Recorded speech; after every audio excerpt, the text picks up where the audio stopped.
Good morning, everyone, and welcome to this morning's Government Affairs Forum featuring Boston Mayor Michelle Wu.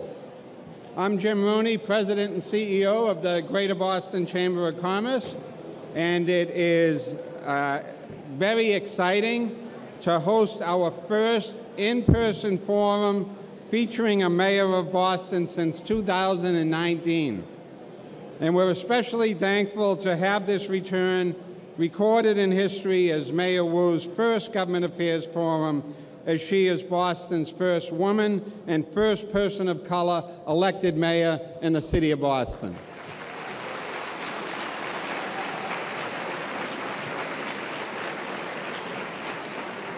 I want to recognize the many business leaders that are here today, community leaders, and I know there's many former government leaders here joining us. I can't mention you all by name, but thank you for your continued leadership and voice in Greater Boston and in Massachusetts. I do want to make a few commercial messages, a few upcoming chamber events of interest. On October 6th, we will host our final event in the Future of Work series, featuring a conversation with regional business leaders. And on October 18th, we will gather again in our Government Affairs Forum for a discussion with some of the newest Boston City Councilors to give you an introduction to them and them an introduction to Boston's business community. You can find out more and register for these events on bostonchamber.com. We're almost ready to get started, but I do want to acknowledge and thank our Government Affairs Forum sponsor, Bank of America. I'm pleased to turn the podium over to Mihal Chamberlain, President of Bank of America and Chamber Executive Committee member, to introduce Mayor Wu.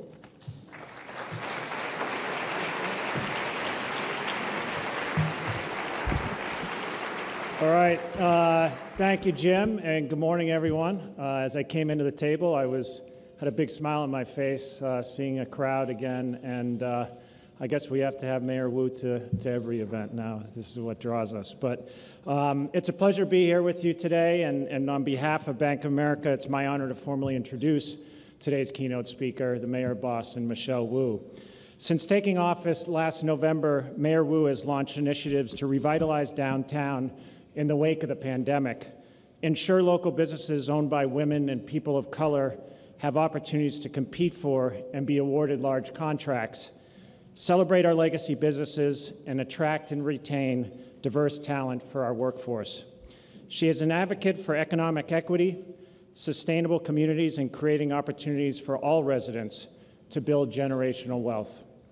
As mayor, she's working coalition to deliver bold, systemic change to advance a Green New Deal, increase affordable housing, expand public transit access, close the racial equity gap, and continue to build an inclusive city for all Bostonians. Mayor Wu is a public school mother of two, and we're so grateful and fortunate to have her with us here this morning to provide her vision on the future of Boston.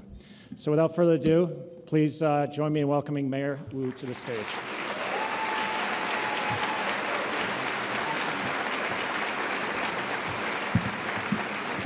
Good morning. Thank you so much, Michal. Thank you to Jim and to your entire team and to everyone for being here. It is wonderful to see all of the leadership of the city together again in person and ready to start out an exciting day. I know that the many elected officials and colleagues who are here will be recognized, and I don't want to get into hot water first thing by trying to acknowledge everyone and missing someone. So I'll start by mentioning some of the folks who I know are here, some of our cabinet chiefs who represent the talent today in City Hall and who I'm honored and blessed to work alongside. I'm grateful for my incredible Chief of Staff, Tiffany Chu, who brings an entrepreneurial background every day to the work that we do. Everyone in this room knows our Chief of Economic Opportunity and Inclusion, Sugun Irowu. He and his team are here, and they are fighting to make sure that Boston's growth and vibrancy truly touches every neighborhood, and doing an incredible job. We are also joined by our relatively new Chief of Planning, Arthur Jemison. There's Arthur.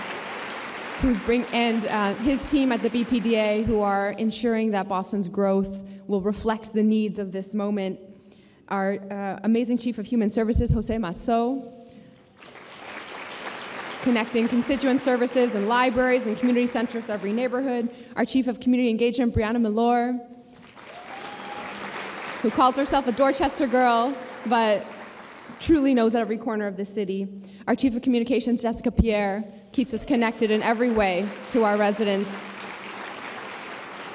And our Chief of Policy, Mike Firestone, who keeps us all on our toes and keeps us going, moving fast.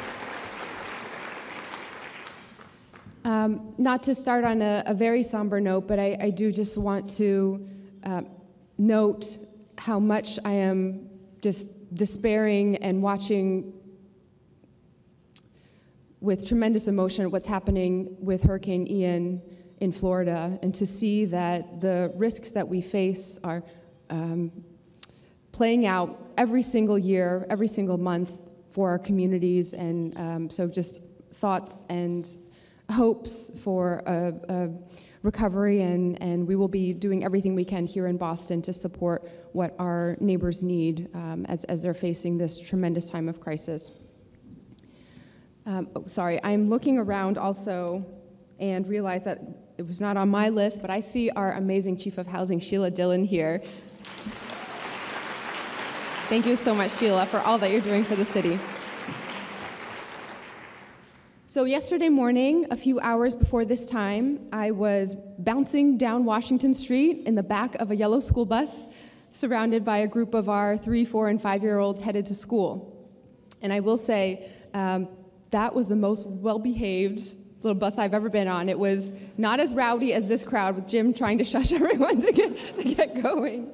And it turns out, it'd been a little while, but it turns out that those bus seats that I remember sitting in as a child and feeling like the back of the seat stretched all the way to the top of the bus, when you're a grown-up sitting there, it's just about at eye level. But if you're in the back, the bounces are still just as big as you remember.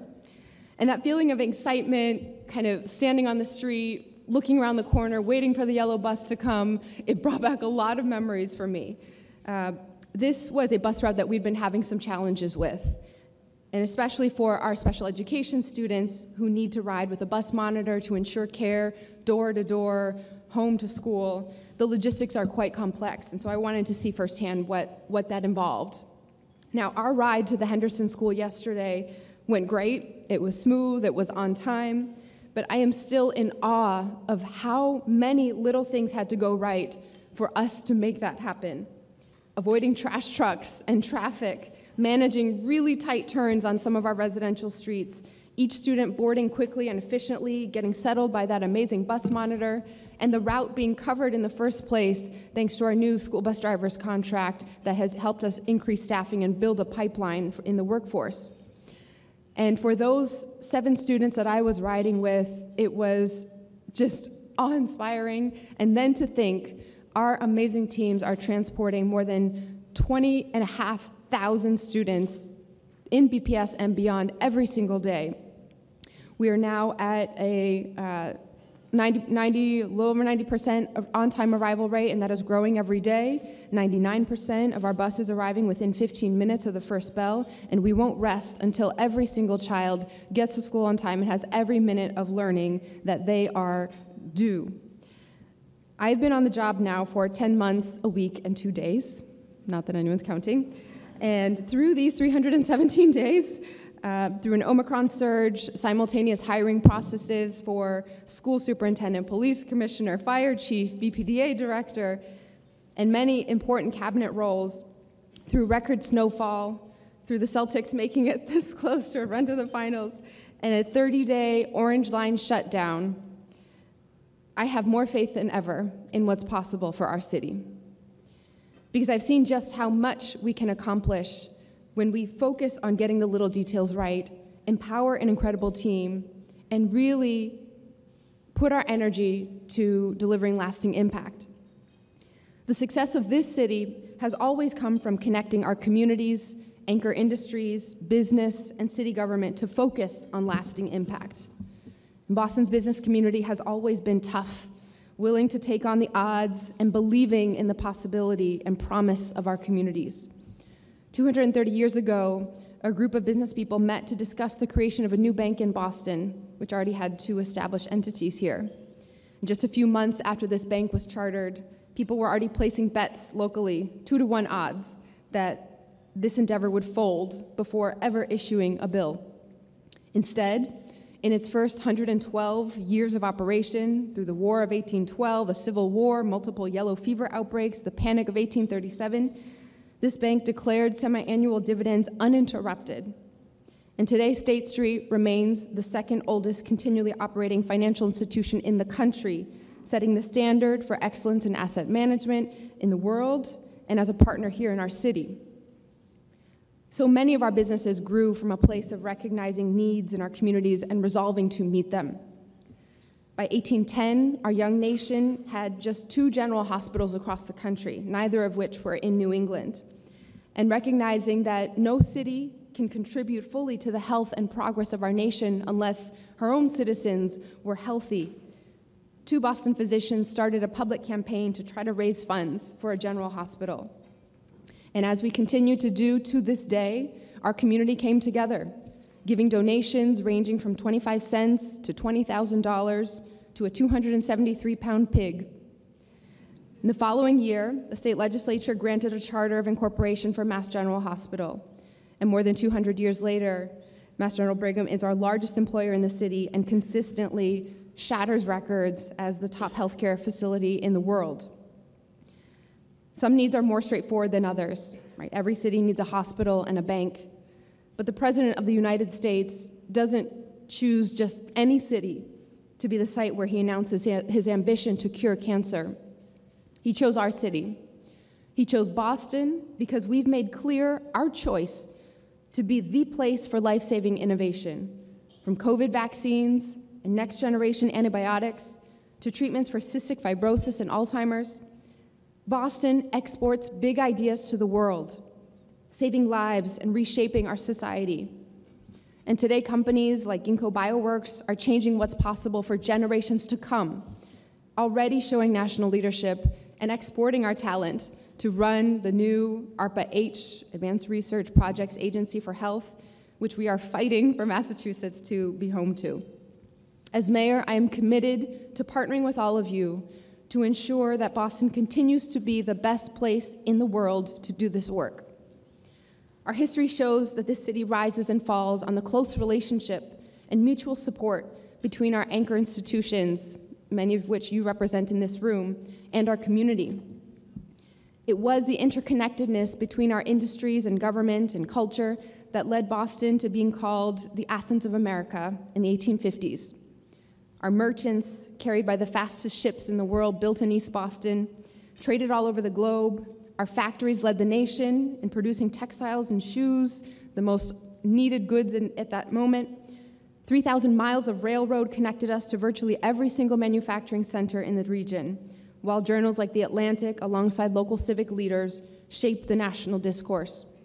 And the newly landscaped Boston Common and other squares and spaces throughout the city redefined what it meant for everyone to have access to open space in the American dream.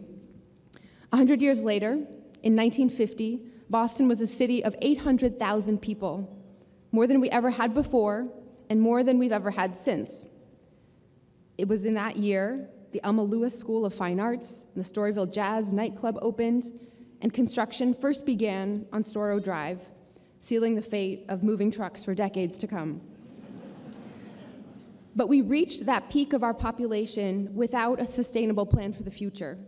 Our infrastructure was crumbling, trust between businesses and city government had eroded, and our neighborhoods were deeply segregated, with nearly 90% of Boston's residents of color concentrated in just 2 neighborhoods, Roxbury and the South End. We were a city of many, but we'd failed to become a city for everyone. This division grew to a boiling point with the busing crisis, and by 1980, Boston was home to only a little over 560,000 residents. Today, we're a growing city again, numbering near 700,000, and we're fighting with the census to get every person to count.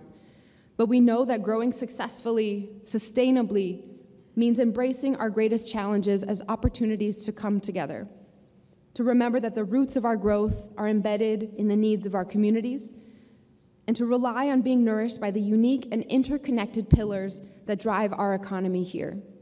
World-class financial services and healthcare, fed by a pipeline of unparalleled higher education and a vibrant public sector, all drawing energy from and lending resources to the most advanced life sciences industry on the planet, home to the most engaged residents anywhere you'll find. Other cities have their industries, of course, and their culture too, but none have an ecosystem as interdependent as ours. We enjoy the benefits together, and we share in the threats to our economy and community: housing costs, transportation reliability, inequities, and climate change as a coastal city. 70 years ago, Boston's population peaked at just over 800,000 people, and we haven't grown back to that since. A city without adequate space for people is a city losing kids and families, where residents of color and frontline workers are pushed out, a city where employers struggle to recruit and retain because families struggle to afford to stay. And those who can least afford it are facing the greatest climate risks to health and safety, as we're seeing playing out in Florida. Today, we're laying the foundation for Boston to reach that population peak once again, 800,000 people, but this time as the greenest, most family-friendly city in the country. A place where people come to do good and where everyone can do well. To make that a reality, to make housing affordable, transit accessible and reliable, to make public education a point of pride for every family in our city, we need to have the infrastructure and resiliency to continue growing. Because right now, housing costs are driving families of every size and every income level to look elsewhere. The City of Boston, our city government, has 2,000 open positions right now, today. The MBTA has roughly 1,500 vacancies. We're all working to fill these roles from every angle, but the cost of housing is squeezing the very people who keep our city and region running. And we know that many businesses, large and small, are facing the same challenges. As the pandemic has shifted how and where we work, we can't afford to just orient around preventing workers from getting priced out. We need to be actively empowering people to thrive here, to put down roots and raise families, to be able to eat well, play hard, get around efficiently, and live comfortably. All of that starts with creating more housing, thousands of units in different sizes and at all income levels, which is why, while other cities across the country use their ARPA dollars, their federal recovery funds, to plug budget gaps, our healthy financial management gave us the room to do more, and we've put those dollars in Boston to housing affordability. Earlier this year, the Boston City Council approved plans for the largest housing investment in Boston's history. More than $380 million across our federal funds, operating funds, and city capital budget to preserve existing affordable units, help finance new housing, and boost homeownership across our neighborhoods to close the racial wealth gap.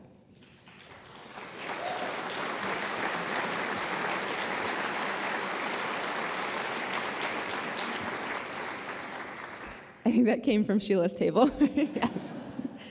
Our agenda starts with the foundation of housing affordability, but strong strategic investments require strong execution and follow-through to be effective.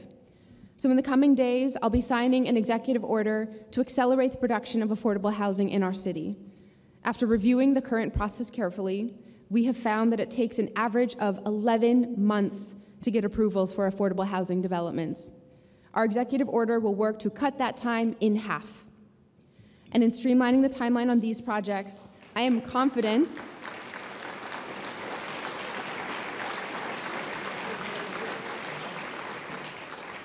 it seemed like disbelief in the room. We're going to cut that in half. We will also, in doing that, identify ways to make the approval processes more predictable for everyone doing business in the city of Boston. In that same spirit, earlier this week, we announced the nomination of a new slate of members for the Zoning Board of Appeals. These leaders bring a wealth of expertise to the table and represent the diversity of our communities, from city and transportation planning, community development and construction, affordable housing creation, sustainable development, and architectural design. Professionalism and predictability from the ZBA is just the start. Many of you know firsthand that in much of Boston, you need a variance just to build a triple-decker on a block where they already line the street. And in our pursuit to establish ourselves as a city of the future, our current zoning policies are holding us back. We need to update and modernize zoning laws across Boston to meet the needs of our city's residents and businesses today. And those businesses, our hospitals and schools, need people to be able to get to work reliably, quickly, and affordably. We won't be adding additional streets anytime soon. You can step right outside this beautiful hotel, look around, and see there's not much more room to carve out additional roadway. Many of the historic cow paths we've paved and turned into roads can only fit so many vehicles, and we are maxed out. Adding more jobs, more housing, more visitors and tourists to support our economy means we need to move more people on our existing streets, and that means we need better mass transit and multimodal options. In many ways, what we do downtown and all the efforts that we are putting in to bring people back to our city doesn't mean much if folks can't get there safely, reliably, and efficiently. Public transit is a public good. Most of the commuters on the T are on their way to spend money in our local economy or earn it to support their families. And 100% of the riders taking public transit are making it better for drivers coming into or out of our city. We are adding personnel and infrastructure to ensure that Boston is planning for our growth, whether it's supporting the MBTA, and hats off to our incredible Boston transportation team for pitching in, rolling up their sleeves, and just getting it done with the unprecedented 30-day Orange Line shutdown. We're so grateful for all of your efforts.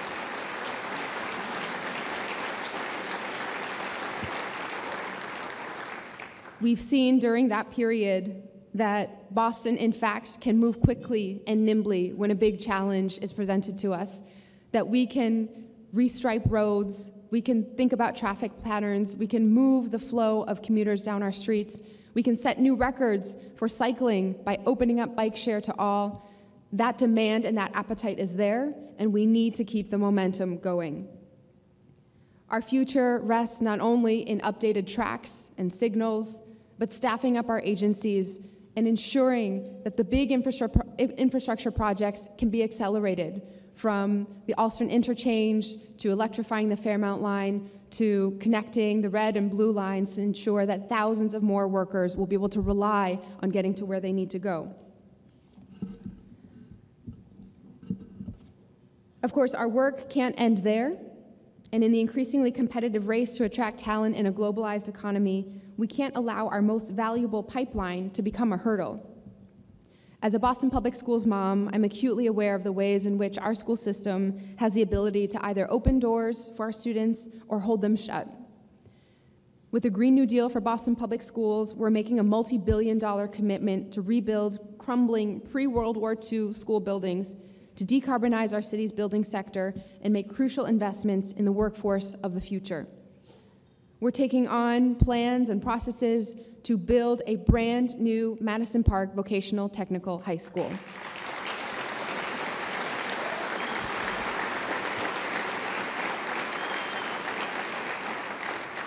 We're drawing lessons from some of the most innovative vocational schools in the country, from the dreams and the plans and the efforts of our community members who have been fighting for this for decades.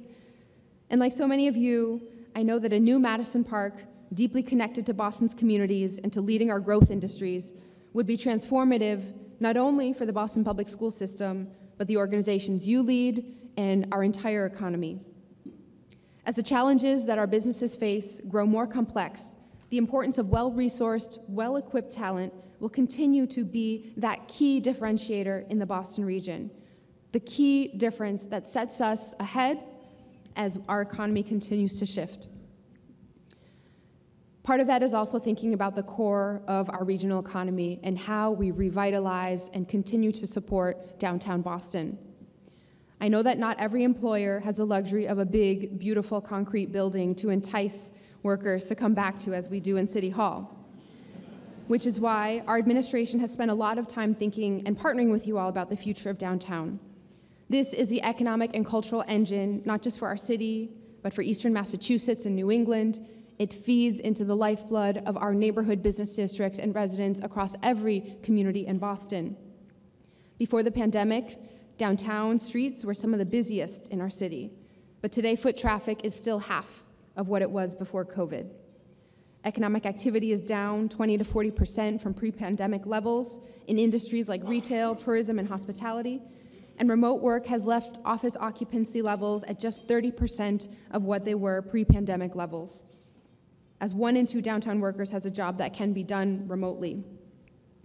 Many of these changes are here to stay, and while they'll require us to adapt once again, they'll present an enormous opportunity for us to reimagine the role of this beautiful part of our city, to think of downtown as a space where people from all over come, feel ownership, and see their communities reflected in the vibrancy and vitality of our city, to find work, to find joy and relaxation, entertainment, and inspiration.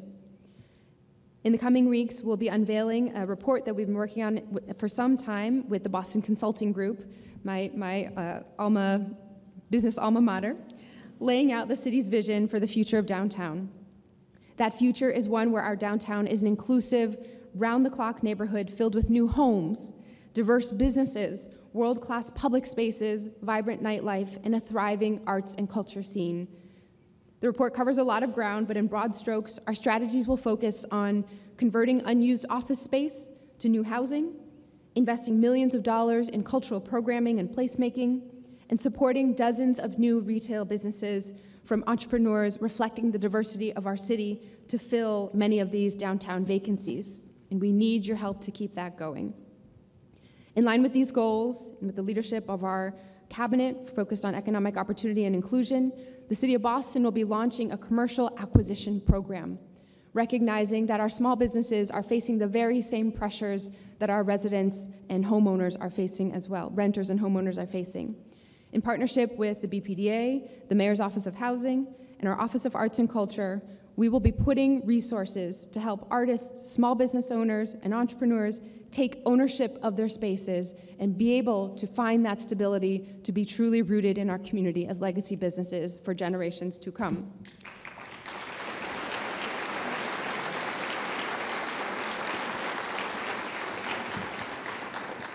By deploying the BPDA's tools to acquire commercial and mixed-use properties, by partnering with our Economic Opportunity and Inclusion Office's deep connections with community, we'll invest in commercial revitalization without displacement, building wealth in communities through ownership, and preserving affordability by stabilizing commercial property rents.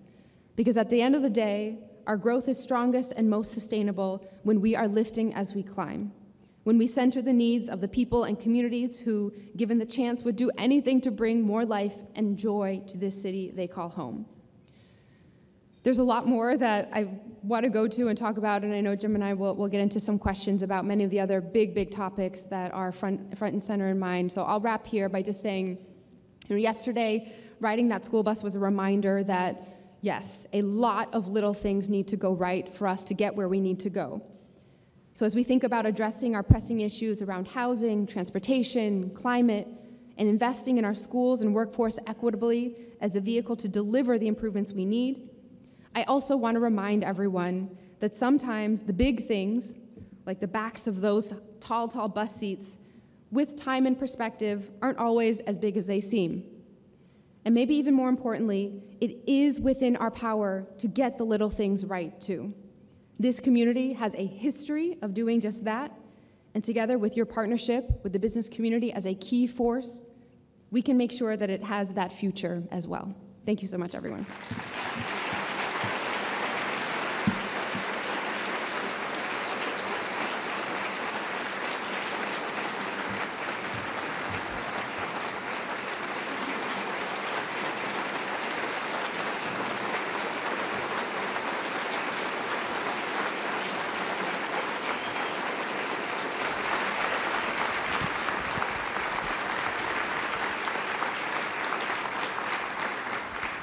Well, thank you, Mayor, and not just for being here, but for touching upon so many of the issues that are top of mind for our business community. I mean, you talked about transportation, housing, education, all of the things I hear about every day. And thank you for the collaboration that we've had in your 10 months, 2 weeks. 1 week and 2 days. 1 week and 8 days. The subject that we've probably talked most about is transportation, and particularly the T. And you've chosen to use the platform of Mayor of Boston to embrace the fixing of the T, speaking out on that issue, and in many circumstances, solutions aren't within your control, like this one. This is a state issue. Right now, I think this audience would tell you that if on their commute, particularly driving and so forth into the city, maybe from outside, it's as bad as it's ever been. Their employees are experiencing it both on public transportation and driving. As you think about that, because all of what you want to do within the city will be impacted by all of this surrounding activity, how do you think about that mobility question in and out of the city in support of the economic growth, economic development that we all want to see? So first of all, Jim, thank you so much for all of your leadership, the many late night and early morning calls we have. What are we going to do about this and that? And again, this is a moment in time. As a mom, I'll tell my kids, right, whether it's to get them to clean their rooms or finish their dinners properly, what you don't do now, you're going to have to do later. And I think with our transportation system, we are experiencing that. We are doing now what we didn't do before. And those investments that were deferred, the maintenance that was delayed, that piles up, and it ends up costing a lot more for all of us, not only just to put dollars to fixing the system, but the costs that we are all absorbing with employees who are late, stressed out, thinking about taking other jobs, trying to find other alternatives. And so I think the city, for a long time, it seemed like the best thing for the city to do was just to say, so sorry, this is not our issue, and we hope the state will get to it. That is, we can't afford any more delay. We cannot afford to look away from what is really the foundational issue that makes housing accessible, that makes our economy function. And so, the city will be playing more of a public role when it comes to identifying what we need and working hand in hand with the MBTA. I think we saw, all of us seeing that image of the train on the bridge with smoke coming out of it was just enough is enough. And we needed big solutions for some time. That was really a catalyst, I think, to say, let's just rip the Band-Aid off and do it well, get it done. Now, I didn't expect that we would have 2 weeks' notice to get that into motion, but look what's possible when our teams come together at the city, state level with business partners, with employers. So the City of Boston will be doing everything we can internally. We are still in control of how we design our streets, what gets priority, how we update our signals. We have 46 open positions in the Streets and Transportation Cabinet, from engineers to frontline staff. And we need to be voicing the need to look ahead. So the City of Boston is actually a partner alongside the state, jointly applying for federal grants to fund the Alston Interchange project. It's a little bit unusual that the city's getting involved, but this will be generational. These infrastructure changes are needed immediately, and if we don't step up and fight for them, we need your help to push the federal government. We need your help to push at all levels of government to just ensure that transportation remains on the front burner. It doesn't have to be this way. And I also try to remind everyone that we can't feel like it's a hopeless situation either. Sometimes you think about all the things that are needed, all the lines that need improvements, and the many, many thousands of people. To solve traffic, it only takes getting 5% of cars off the road. You don't need to get 50% of people to stop driving. We're not trying to attack way of life or to change how people think about what's possible, managing the pieces that they need to get done in their lives. But just creating room for cars to maneuver around each other doesn't take that much. And so behavior change, the infrastructure change, the ability to create other options. We set 7 different records. We broke 7 different records for bike share usage over the course of 2 weeks in making blue bikes free in Boston. And so imagine what's possible if we really make it safe for all to ride a bike if it's possible for them, to walk where they need to go, to take the T and rely on that. And sorry, the last thing I'll say on this, Jim, I'm already going on too long. It's also important for us, how we're thinking about it within the city is really breaking down silos and how we do our work. And so our streets cabinet works hand in hand with Sheila and our housing cabinet with Arthur around planning, with Reverend Mariama around climate planning. As we think about where our city grows, in neighborhoods like Charlestown, where in fact there is a lot of development potential that could be unlocked, how much we are able to sustain and support is limited. The limiting factor is transportation infrastructure. Well, thank you for using your leadership capacity, your platform as mayor, to take on this issue, and political capital, quite frankly, to take on this issue, and please consider the business community a partner as we think about the interventions necessary to achieve the transportation network that we want.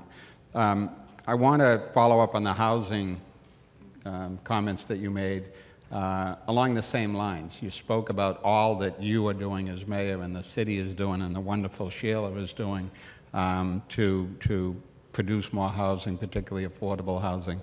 Boston's 48 square miles can only build so much.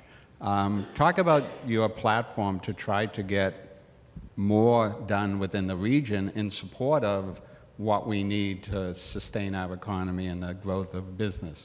Yeah, this is really important on the transportation front and the housing front, and I'm really honored to co-chair with Mayor Arrigo the Metro Mayor's Housing Task Force, so the group of municipal leaders that gets together representing the Metro Boston area. We are setting goals, we're getting coordinated, we're sharing data so that we can all follow along. Now, Boston still has to do our part, and we are going to put our money where our mouth is and really walk the walk. We've looked at, even from city government, a full audit of all the parcels that are publicly owned and where can we unlock potential with full control over the approvals process for our own property and in partnership with private developers or nonprofit developers to really say, how do we show what's possible, and in that process really identify ways that we can improve how the system works and move housing faster everywhere. We are also really focused on trying to make sure that housing is not just a number that floats out there without specifics around what the context is. Boston has set housing goals before, and we've exceeded them, and yet it feels to our residents in every neighborhood that the pressure keeps coming. Now, part of that is maybe the goals weren't as high as they needed to be, but another part of it is that we have to be specific. It's not just about creating 69,000 more units of housing, or at this point, 44,000 more units of housing, or 50,000 more units of housing.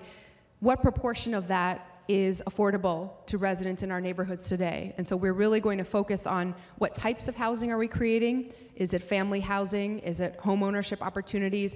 Is it truly affordable to residents at the income levels that we see in our neighborhoods? Yeah. Well, again, as you think about and work on a regional basis, the Chamber was very much behind, for example, the change in town meeting voting to a simple majority that was enabling some towns to block the development of housing in their towns. So we think of it as a regional issue and appreciate all that you're doing, but again, we offer our partnership as you move along. I want to shift. Yesterday, BPDA announced zoning changes to speed up building requirements and your efforts on climate change. You've been a vocal and fierce advocate for climate change goals. Some have argued these climate change resiliency goals, while aspirational and bold, some say they lack feasibility, practicality, in some cases come with trade-offs against our housing goals, that housing may not get built if there's too much required in terms of the climate change issues, and other public policy goals, cost of living, and so forth. How do you think about, I know you're aware of this, how do you think about those trade-offs when we talk about environmental and climate change goals and how they might affect other public policy initiatives. Yeah.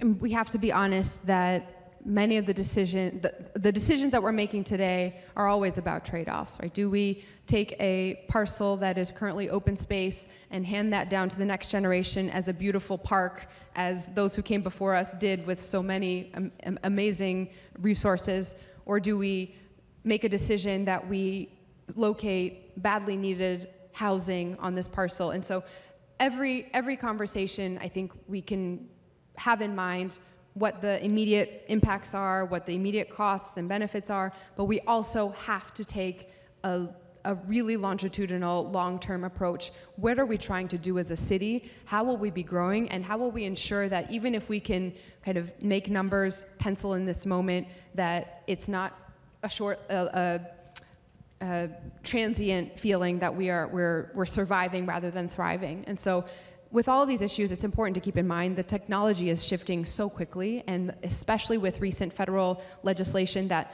changes the incentives for industries at large related to different rebates or programs or funding that's available.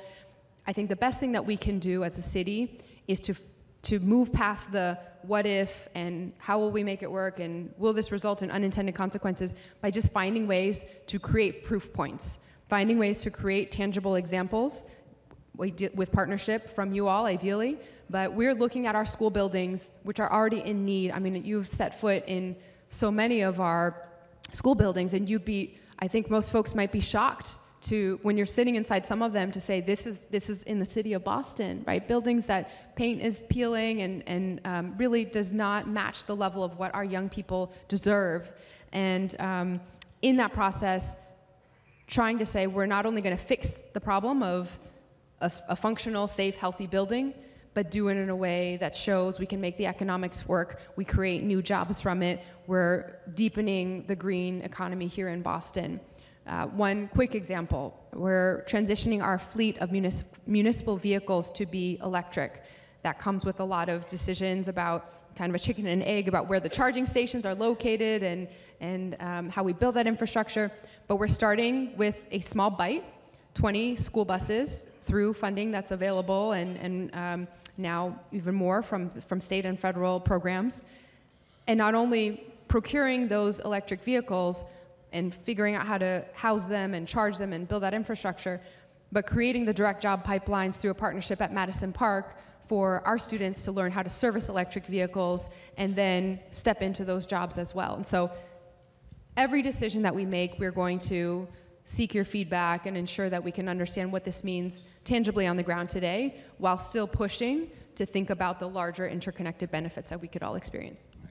And on the education front, I do want to acknowledge that as it relates to the Boston Public School systems, a huge, big step forward in trust and confidence is the appointment of Mary Skipper as the superintendent, a real rock star in the education community, and we're looking forward to working with her. And it was music to the ears of this audience to talk about a new Madison Park High School, and again, consider us a part of it. And I know that I can say whatever you need from the business community to make that happen.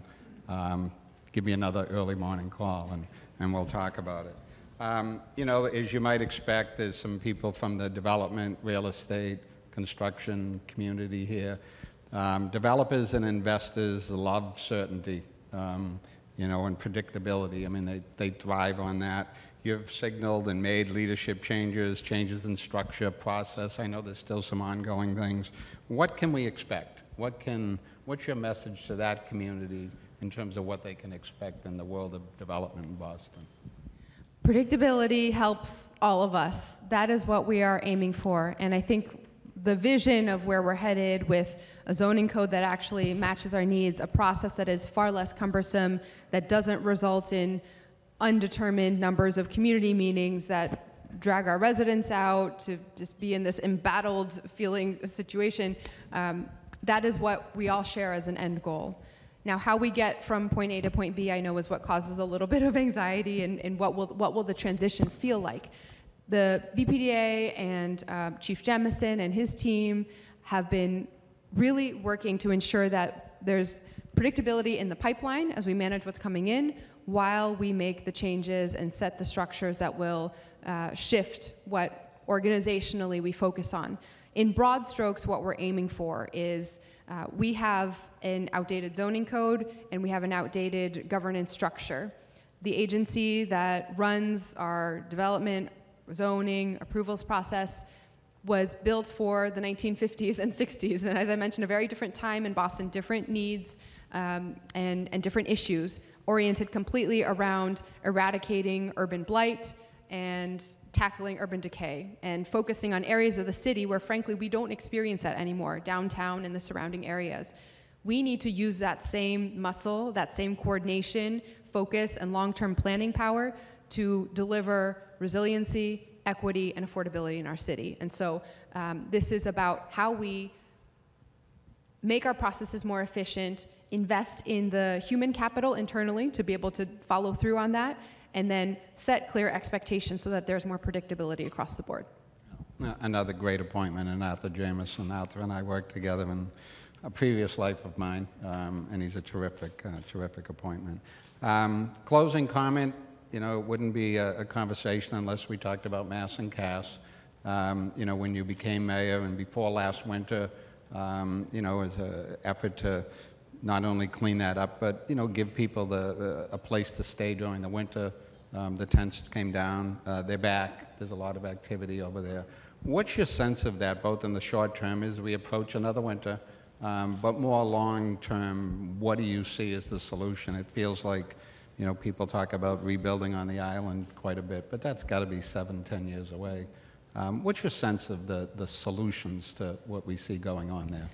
So this is another situation where we're really trying to focus on the little details to build up to bigger changes. And it may not feel or look, given the density of unhoused residents who are still in the area and some seeking treatment, some seeking services, it may not feel like we are close to solving a challenge, but it's a decade-plus challenge in the making that we are unraveling many layers to get to root causes for. So where we are today versus a year ago actually is quite different, and kudos to our team working so hard. A couple things that are kind of under the surface, but I'll at least lift the veil a little bit so you all can understand the types of strategies that we're working towards.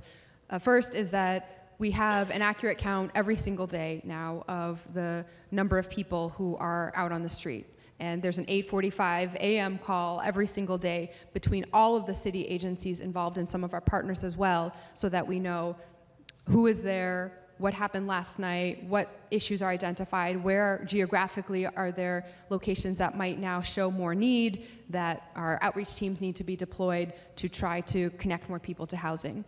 Since January, when we worked to connect our housing surge to removing the fortified encampments in the area, we have housed nearly 200 people, and 60 individuals have moved from that transitional housing into permanent housing, and their spots had been backfilled.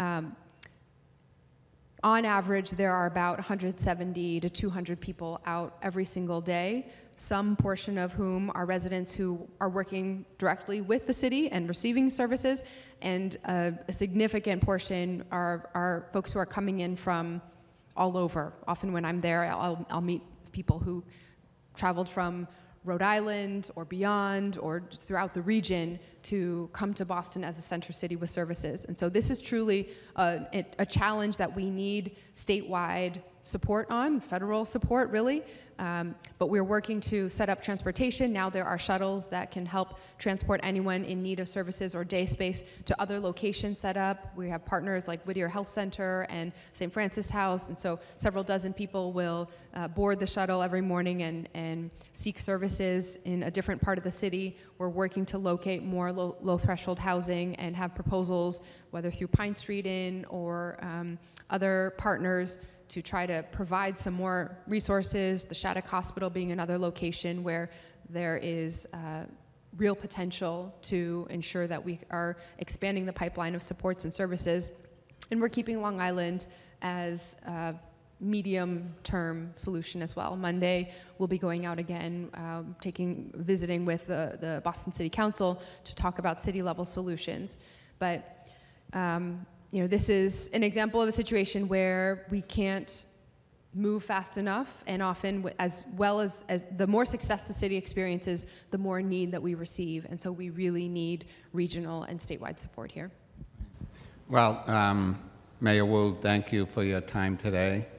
More importantly, thank you for your bold leadership that you've brought to the position of mayor. I think as we listen to the speech today, we've identified quite a list of opportunities for partnership and collaboration between business and city government, and I certainly look forward to working with you hand in hand to tackle those issues. So please join me in thanking Mayor Wu. Thank you, everyone. Thank you.